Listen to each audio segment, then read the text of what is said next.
Well, I'm not going home. We've come too far! A day may come when the courage of men fails, but it is not this day. The line must be drawn here. This far, no farther. A person grits his teeth and shows real determination. Failure is not an option. That's how winning is done. Believe me when I say We can break this army here.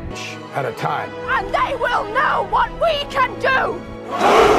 Let no man forget how menacing we are. We are lions. this is your time. Seize the day. That's the Chicago way. Who's with me? No, my name is the Lord. When I tell our enemies that they may take our lives, but they'll never take our Independence Day.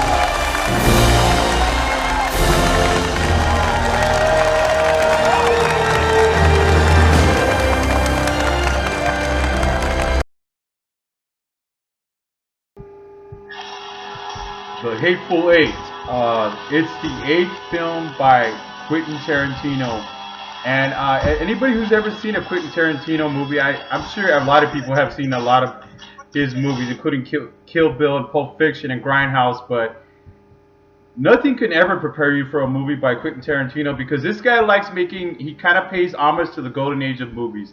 He likes to use, and I like the way he's used guys like the RZA, the way the RZA does scores for his movies is just magical. Okay, it's kind of like it's like a collage, an homage to the old, to just different types of scores from movies we already know. And with that in mind, the Hateful Eight. This movie is about 8 strangers getting trapped in the middle of a snowstorm, and of course, this is a case of kind of like Quentin Tarantino meets Clue, okay? And when Quentin Tarantino does a film, he really pays attention to the dialogue. He really pays attention to movement, and of course, eyes, and then different stuff like that. And he's brilliant in everything he does. It's just, I don't think I would sit down with a child and watch a Quentin Tarantino movie, because his movies are very violent. But on the bright side of that, this movie, you got Samuel L. Jackson, you got Kurt Russell. I want to mention these guys because these are the guys I really know real well on this movie. Tim Roth's on this movie, and but the guys that really stand out for me are those guys, because I'm such a big Kurt Russell fan. Been a fan since the cradle. So and Samuel L. Jackson, of course, he's one of my favorites as well. And I think I really think that a lot of these people were like subliminally, okay, they were fighting to steal this movie, and when that happens, it creates a great movie. It makes the movie. It makes like myself. I'm sitting down in my apartment talking about a review. Make it seem interesting. That's what I'm talking about. If Quentin Tarantino did a movie in my apartment, he would make it seem amazing. But my reviews are, I'm a blog. I'm doing a blog. So that's Quentin Tarantino could make 2 people talking in the elevator seem interesting. And this movie has all the elements of a Quentin Tarantino movie, from the music to the gore to the one-liners to the tension building stare downs to the type of stuff, the movie quotes. You're gonna see this on the best of movie quotes, and there's some moments on this movie, and there's an intermission on this movie. And he's, like I said, he's bringing this to me. As a reviewer and YouTube, this is kind of like a spaghetti western. Okay, this is something he tried. Like, he did a combination of what he did with Kill Bill. It was kind of like a spaghetti western, but this has nothing to do with Kill Bill. Okay, but it creates that feeling that this is like a spaghetti western, and it gives you all the elements of a 1960s film, and the way he does it is just so compelling. You get into it, It's 3 hours long, for crying out loud. So it's hard to sit down on a 3-hour movie without falling asleep, without wanting to go to the bathroom a couple times, you know. And let's just say you had to go to the restroom, and you're watching this movie, you just cannot go to the restroom, because chances are you're going to miss a part you're going to like, or there's going to be a clue coming up that you're going to not going to want to miss. And that's what happens on this movie. It's like if you had to go, let's say you had to go number 2 or something, and you're watching a Quentin Tarantino film, you really got to go, you're just like, oh, boy, you don't want to miss the next part. It's going to be so freaking cool, man. You don't want to miss the next part. That's what happens on this movie. It's like what you feel, the kind of feeling you get in the theater is people are not going to want to, you get glued to the screen.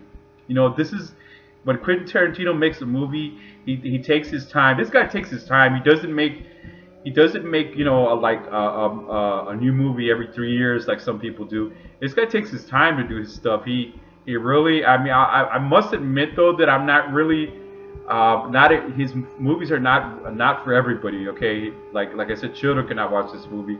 Children should not watch this movie, and of course there's action on this movie, and when it takes place, it's just, you know, it's crazy, because you guys remember Grindhouse, exaggeration with the old blood packs and everything, with all that stuff.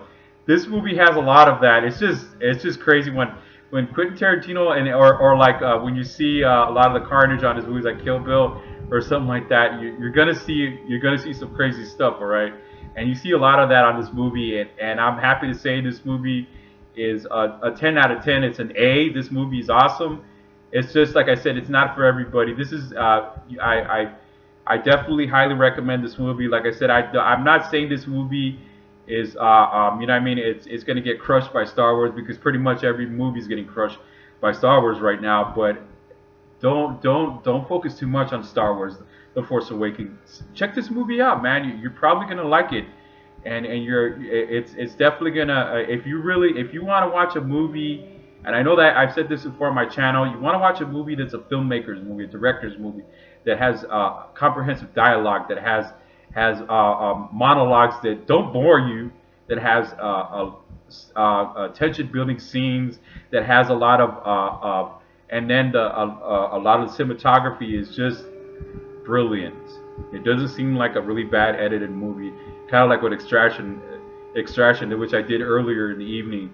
You know, there's just really bad editing, but on this one you're not going to see that. This movie is definitely going to be one of the best movies of the year, and you know, like I said, my movie, of course, was my favorite movie of the year so far. It's probably Star Wars, but give this movie a chance. You probably like it, and I really highly recommend you don't turn your cell phones off.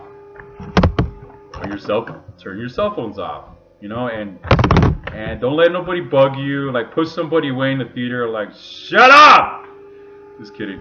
Just later on, man. Hateful Eight. If you like what you see on this video, you want to see, if you want to support this channel, you want to try to help me out, you know, and I need please subscribe to this channel and subscribe to entertainment reviews. Support this blog, and I'm definitely going to continue to do what I'm doing, but whether or not it's the best or the most